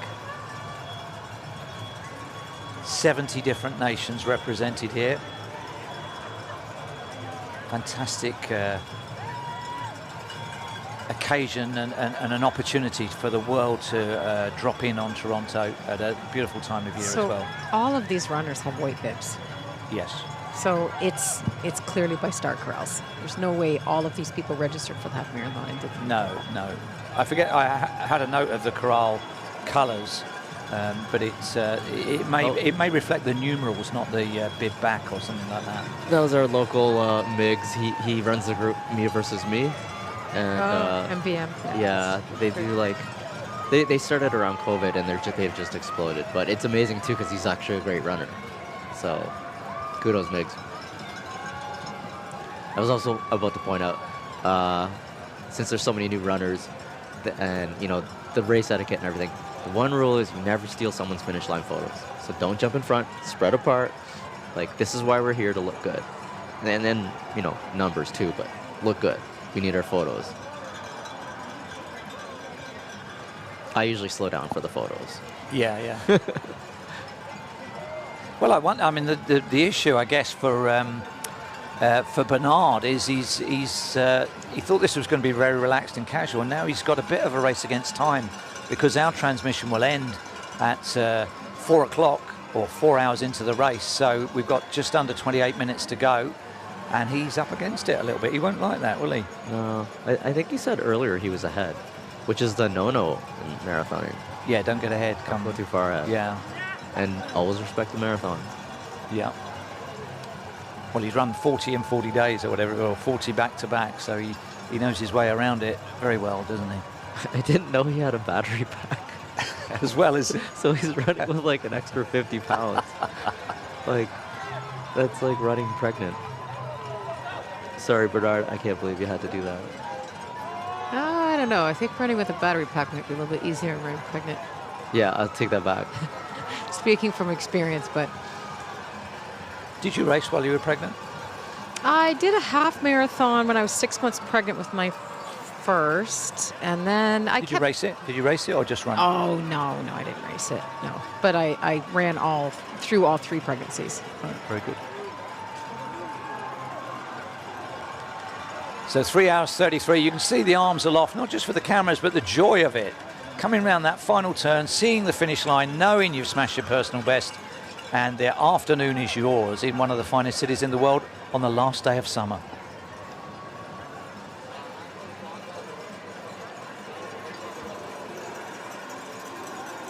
It's about 15 degrees now, so starting to, that's kind of the number where you need to make sure that you're replenishing your electrolytes and whatnot when you're hydrating is around that 15-degree mark. So hopefully these athletes took that into consideration earlier on, or they're going to start to fade and really find this to be difficult, as well as the people that will be coming in to finish after this. I can see we're nearly ready at the stage area, but just to get a better sense of the temperature, this is in shade because of the tall buildings around the finish line, so it's nicely cool. Let's go to our preview pictures if we can, just to see the bright sunshine out on the course for those that have still got a few kilometers, a few miles to run. Can we go to the preview picture up in the top left-hand side of the screen?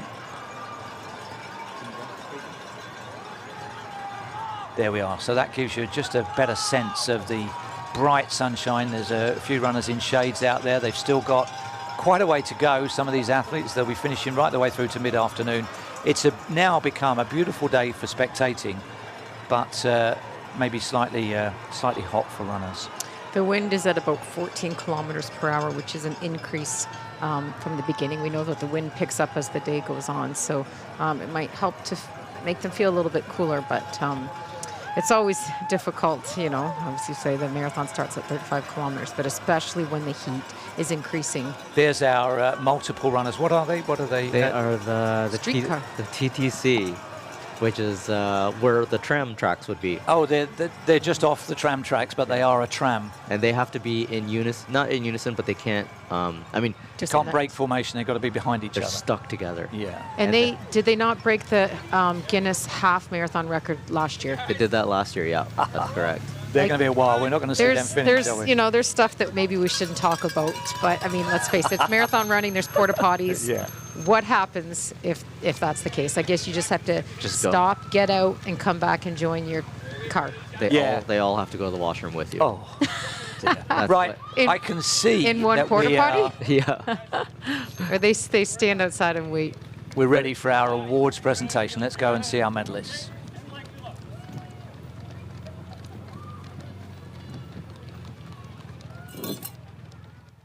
The TCS Toronto Waterfront Marathon and Canadian National Marathon Championships.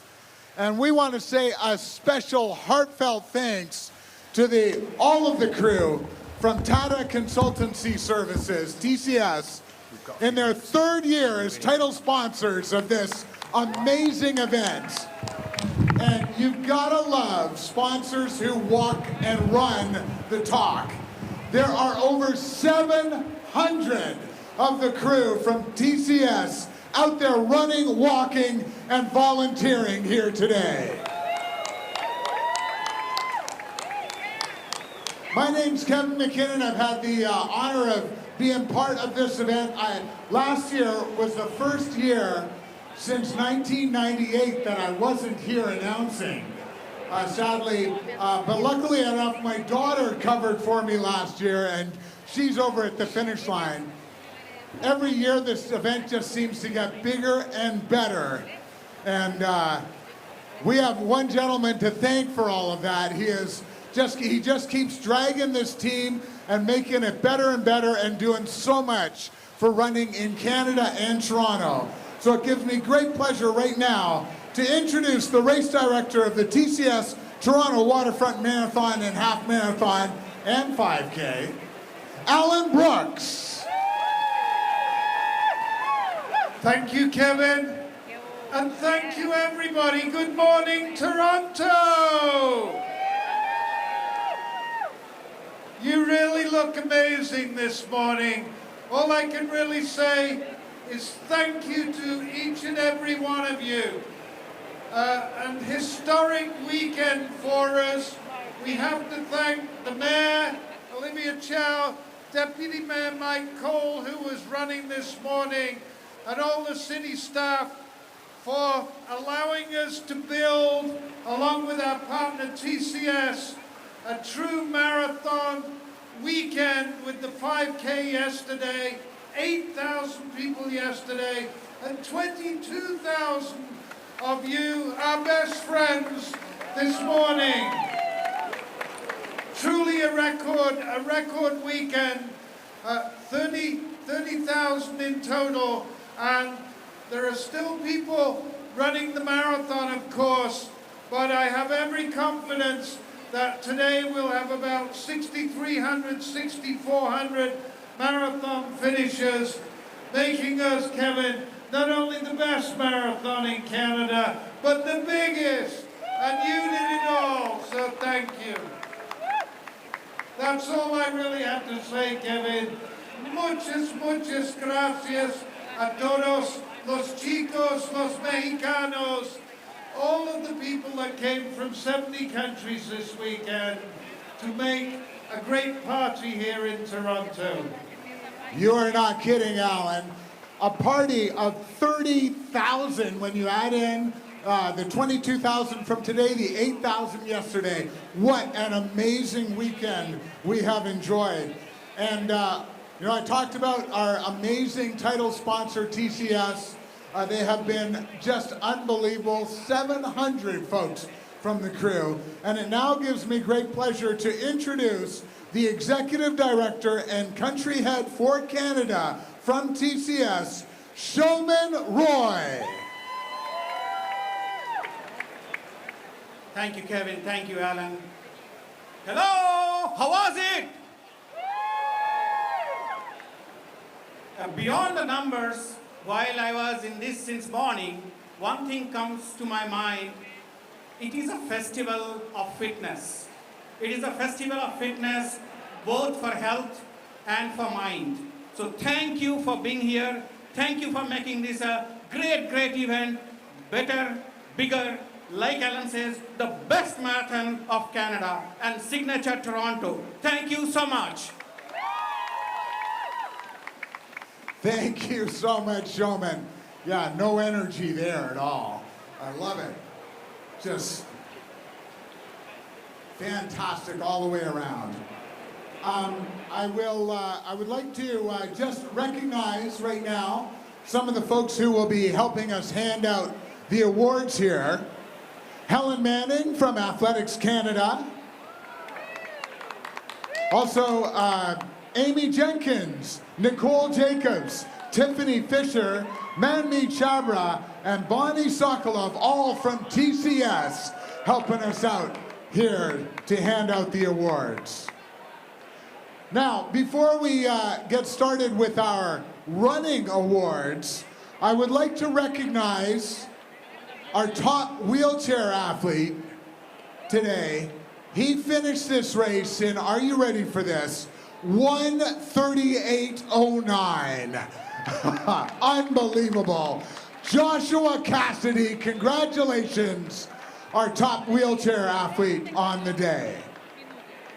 I'm doing the men, right? You are. So let's bring up our top 3 overall men's champions here today. In third place from Kenya, he went 2:07:31, Noah Kipkemboi.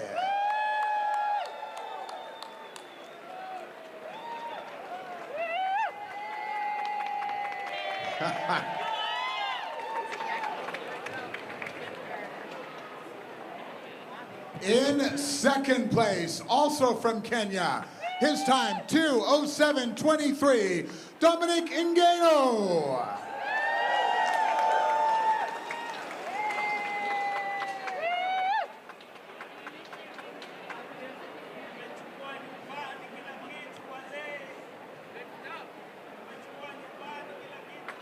And your champion from Ethiopia, he went 2:07:16. Let's make some noise for Mulugeta Asefa Uma.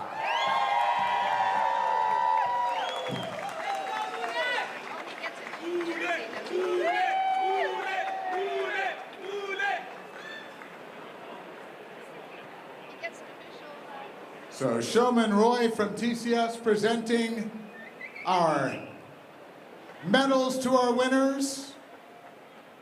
I believe it's Bonnie Sokolov from TCS presenting the flowers.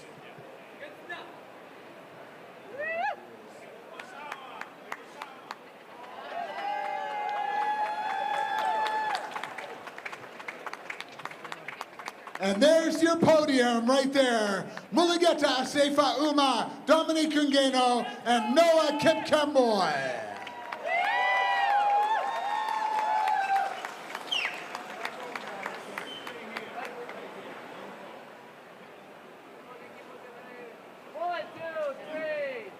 Yes, indeed, what a day, and a great day for fast running and course records, which leads us to the women's race. Our old course record for women was run by Mags Masai in, I think, 2018, 2019, 2:22:17, and today our top three finishers that you're going to see in a moment all smashed the old course record.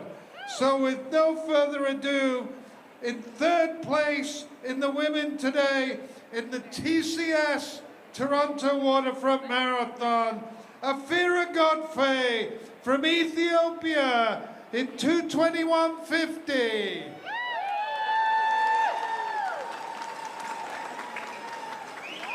Afira was seventh last year and came back with something to prove, and she certainly did it today. A super time, a super race, 2:21:50. In second place, also from Ethiopia, she was fourth in the Tokyo Olympics, second here in Toronto in Canada today in a time of 2:21:26. Rosa Dereje.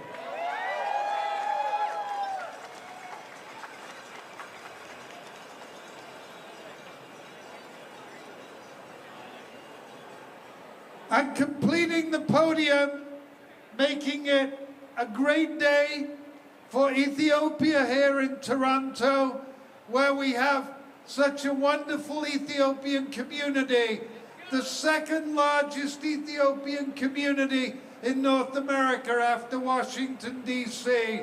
A wonderful day. Champion Mulugeta Uma in the men, and our women's champion. Last year, she was second here by 1 second. You run 42K and you are second by 1 second. But today, she didn't leave anything to chance in a time of 2:20:44, a fabulous new course record. A big hand for Waganish Makasha.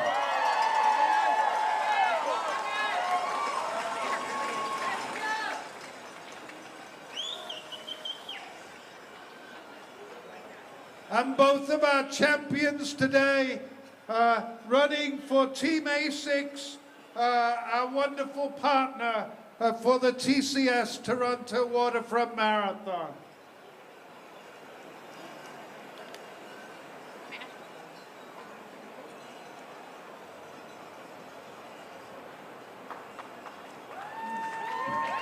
Thanks so much, Alan. And yeah, what a podium right there.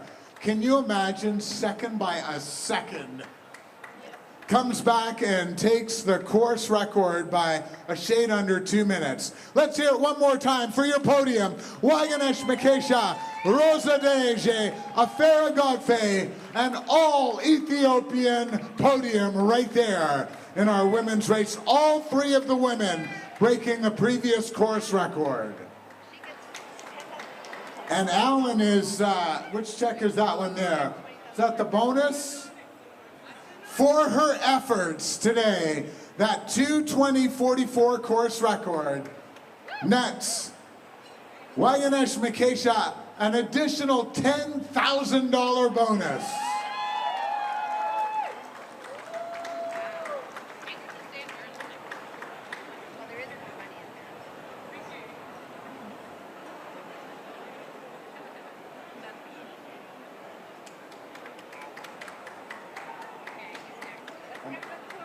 Move up to the front if you could.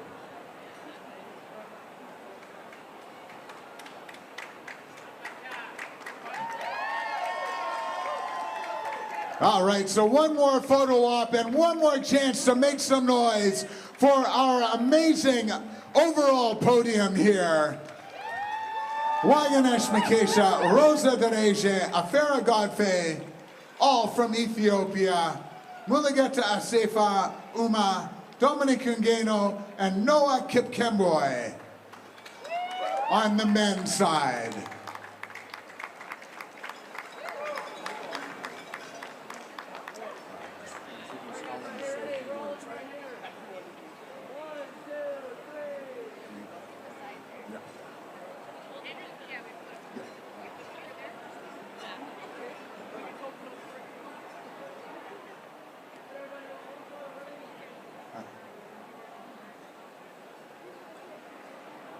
Can't ever get enough photos of these guys.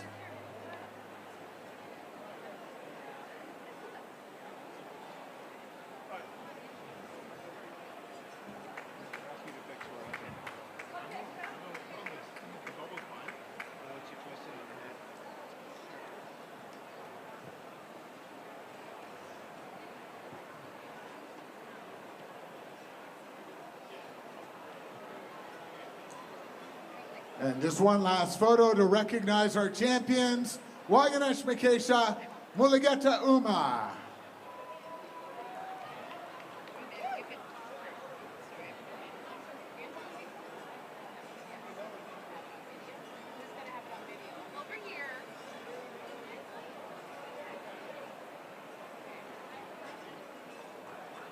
All right.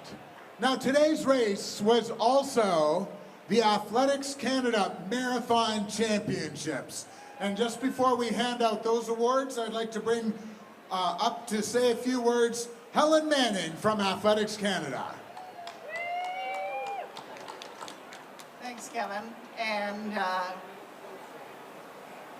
welcome everybody to this fabulous event this weekend that not only has broken records and the number of you that got out today and yesterday and ran the roads of Toronto, but also for this joyous weather we've had today to enjoy it. Since 2017, Athletics Canada has been pleased to host our national championships, marathon championships, with this event, the Toronto Waterfront. And we want to thank the race organization from Alan and Charlotte down to every volunteer that's out there putting their time in today on the course. And of course to Tata for their generous support of this event, really helping to bring it to the world class you enjoyed today. So with further ado, thank you. We will see you again next year. And I look forward to getting a chance to talk to many of you later on. Thanks so much, Helen. All right.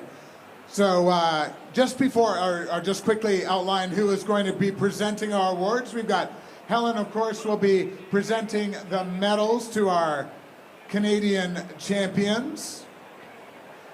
And then Amy Jenkins from TCS will present the laurel wreaths to the first man and woman. Manmeet Chabra and Amy Jenkins will present the flowers. And Tiffany Fisher will present the check if we have one kicking around. All right, we'll start with the women first. In third place, She went 2:34.33. Rachel Hanna.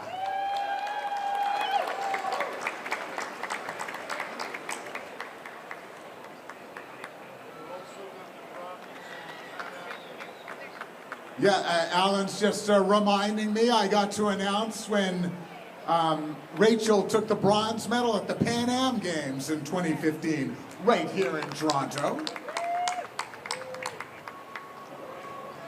In second place, she went 2:33.15, Leslie Sexton.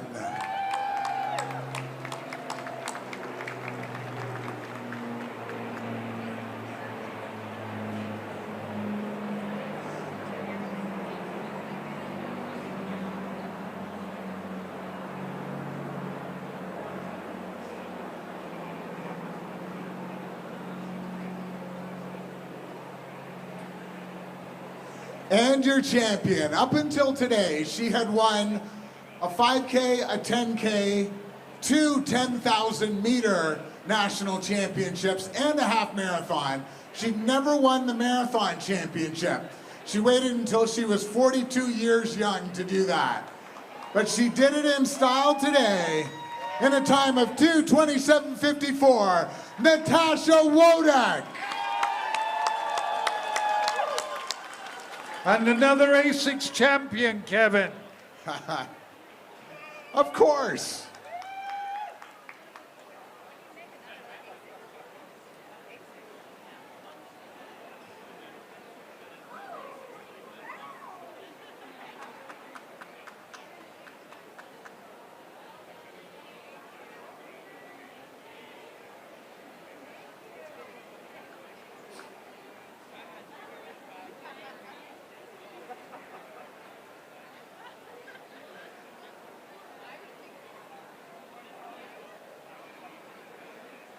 All right, one more time for your Canadian women's marathon champions right there. Natasha Wodak, Leslie Sexton, and Rachel Hanna.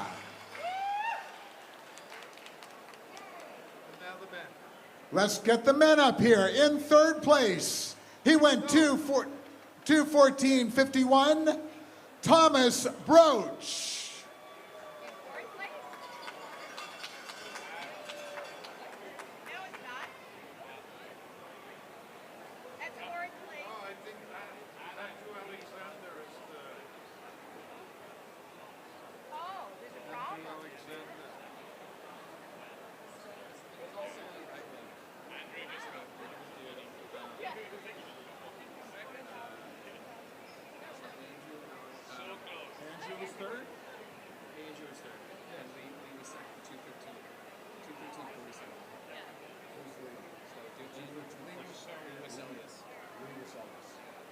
All right, sorry about that. So, Andrew Alexander in third place, 2:14.13.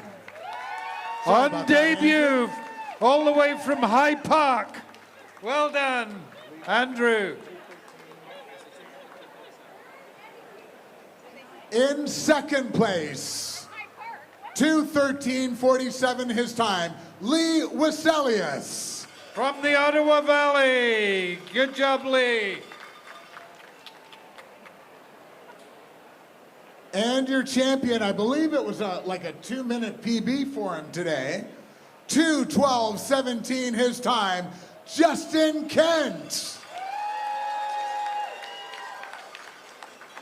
Ouch. Yeah, I was just thinking that too. Do you want to tell him that he has to run 5K after this? No. But as a new dad, Justin will probably do quite a bit of running around. Both our champions, of course, in the Canadian Championships today from Vancouver. I think it was something about the sunshine. It had them running faster. Yeah, if we'd had snow, they probably would have gone home.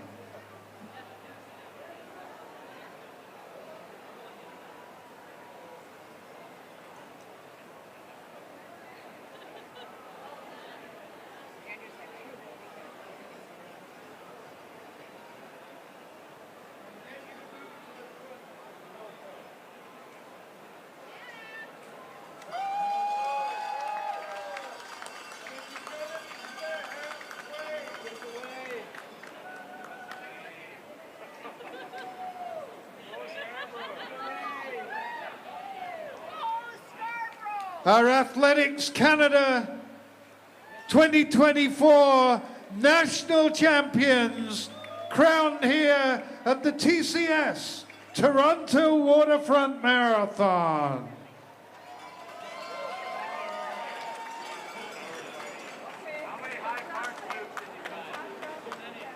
Bravo, Canadians.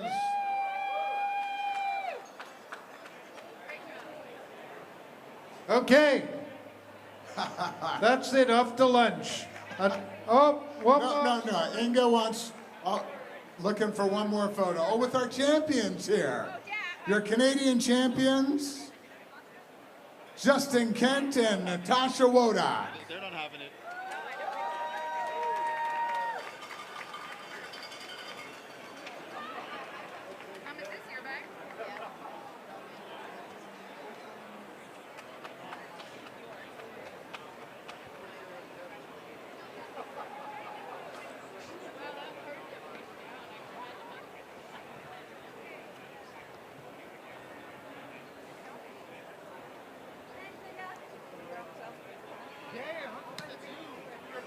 All right, we have one more round of awards to hand out up here, our non-binary category.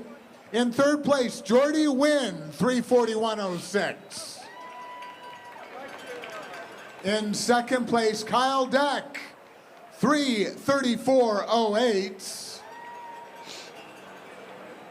And our non-binary champion, Joshua Shin. He went 332.09.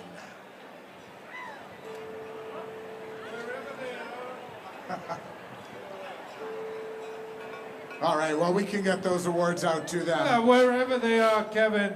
Again, a big hand for them. It's part of our commitment in Toronto to diversity and inclusion, and one of the, I guess, the frontier of races in North America, like New York, Chicago, and here in Toronto, that has a non-binary category. So, bravo, everybody. What's next, Kevin? Well, actually, what's next for me is getting back to the finish line to welcome more of the 22,000 people you invited here this weekend. Wow, that's great. Well, we'll have fun. And everybody else here, we're going to have some music, there's food, and I think there's great international friendship. So say hi to someone you don't know. They could be from anywhere in the world, and all celebrate together the rest of today. Thank you. 70 different countries represented. So thank you everyone for once again for being part of this record-setting weekend at the TCS Toronto Waterfront Marathon, Half Marathon, and 5K. Don't forget, all results, photos, and stories are on TorontoWaterfrontMarathon.com. Any age category award winners will have your prizes, which are a Celeplate metal ribbon hanger mailed to them within 30 days of the event via Canada Post. Remember, like TCS Toronto Waterfront Marathon on Facebook. Follow us at TO Waterfront 42K on Instagram for contests, latest news, and photos. And share your own celebration photos using the hashtag ChooseTORun, TO Waterfront 42K, and ChooseTO We hope to see you in the spring at the Spring Runoff here in Toronto. Registration for our 2025 spring events is open now at CanadaRunningseries.com. And registration for the 2025 edition of the TCS Toronto Waterfront Marathon opens tomorrow, October 21st. You go to TCSTWM. Our coverage is almost over. We are going to see if we can catch up with Bernard. There are still thousands of finishers to come. It's thinning out a little bit on the half marathon side, the right-hand side as we look at it. 4 hours in. And Bernard, update us. Give us your story, mate. How's it going? So I just passed the 33, I don't know what marker I'm at now. Sorry, guys. I'm just coming down Eastern Yeah, we're coming into the city. I definitely, that was a lofty goal to try and hit that 4 hour. I didn't realize how hard it was, but that just tells you how hard it is for all these people. But yeah, what an amazing day it's been. Thank you for the coverage. That's all right. Well, our coverage is about to end. You have the final word out on the course. What are your reflections in a few words of the experience of being out there on the ground? And thank you for doing it for us. Oh, the energy in Toronto, the fact that we did the 5K yesterday, like I just see the potential growth for this race in our city. Absolutely amazing. Bernard, thank you very much. You've claimed a Guinness World Record for a man running with a gimbal and a battery pack. Enjoy the closing stages, and thanks very much for joining us. Thank you, guys. Well, that is the end of our coverage. Thank you very much to you for joining us. Our thanks to our correspondents out on the course, Kate and Michelle, to Chris and Krista, and also the team from Astrodog, Dave, Eric and Matt. That's the end of the live coverage. You can still see on the screen finishers coming across on the fixed camera, but from us, it's goodbye.